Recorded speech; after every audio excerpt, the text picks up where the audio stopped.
C'était jour de fête à Lens avec la Sainte-Barbe et jour de fête pour la Ligue 1 avec un match exceptionnel entre le RC Lens et le Paris Saint-Germain. Et à la fin, c'est un nul miraculeux pour le PSG et frustrant pour le RC Lens.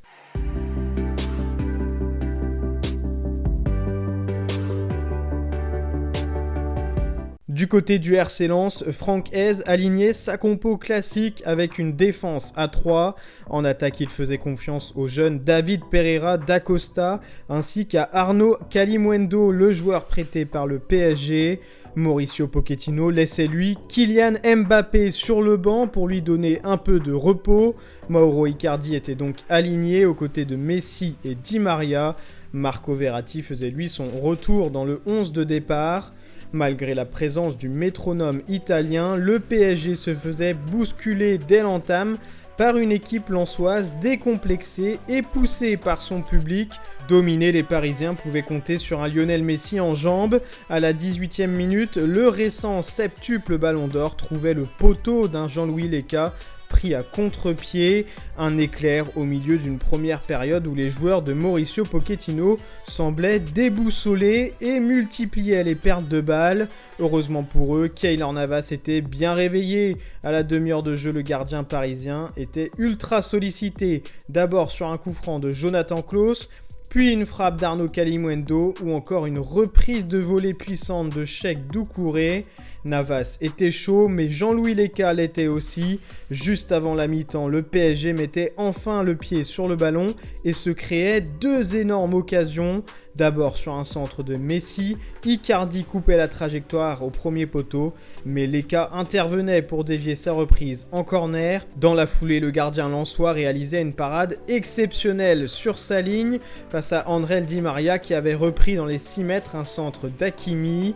Dans cette première période, l'absence de Kylian Mbappé se faisait terriblement ressentir à Paris face à une équipe lensoise qui faisait plus que jeu égal avec le leader du championnat et pourtant Mauricio Pochettino ne lançait toujours pas son meilleur buteur à la pause. Sans son attaquant français, ça n'allait pas beaucoup mieux pour le club de la capitale en deuxième période. Après un contact avec Medina, Lionel Messi restait au sol, les Parisiens s'arrêtaient de jouer mais pas les Lensois et Seko Fofana en profitait pour armer une frappe flottante de loin. Keylor Navas ratait son intervention et Lens ouvrait le score. Malgré les contestations parisiennes, le but était bel et bien validé.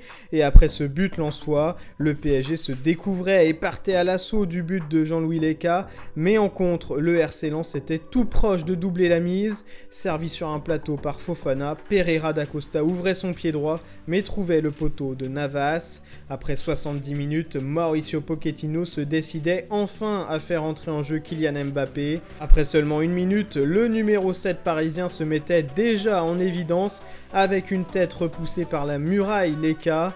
Paris tentait le tout pour le tout, mais les 100 et or avaient plusieurs occasions de faire le break en contre, des occasions que Lens allait terriblement regretter. Sur un centre de l'inévitable Kylian Mbappé dans le temps additionnel, Jorginho Wijnaldum coupait la trajectoire et trompait un Lecca qui devait cette fois-ci s'incliner.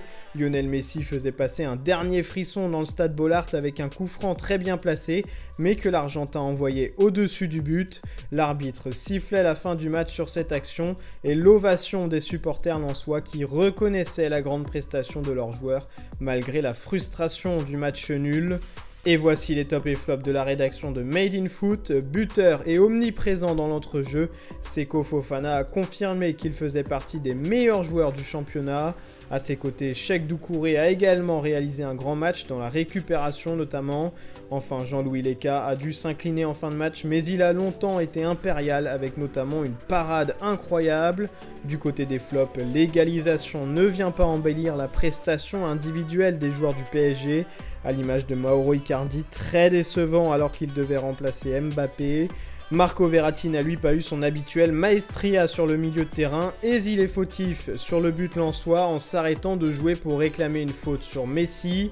Enfin, Keylor Navas a réalisé plusieurs arrêts, mais une faute de main sur le but lensois ternit sa prestation. Une action peut-être décisive dans sa concurrence avec Donnarumma. Des buts, du spectacle, de l'intensité, un public merveilleux. On s'est régalé ce samedi soir. Merci de nous avoir suivis et à bientôt sur la chaîne YouTube de Made in Foot.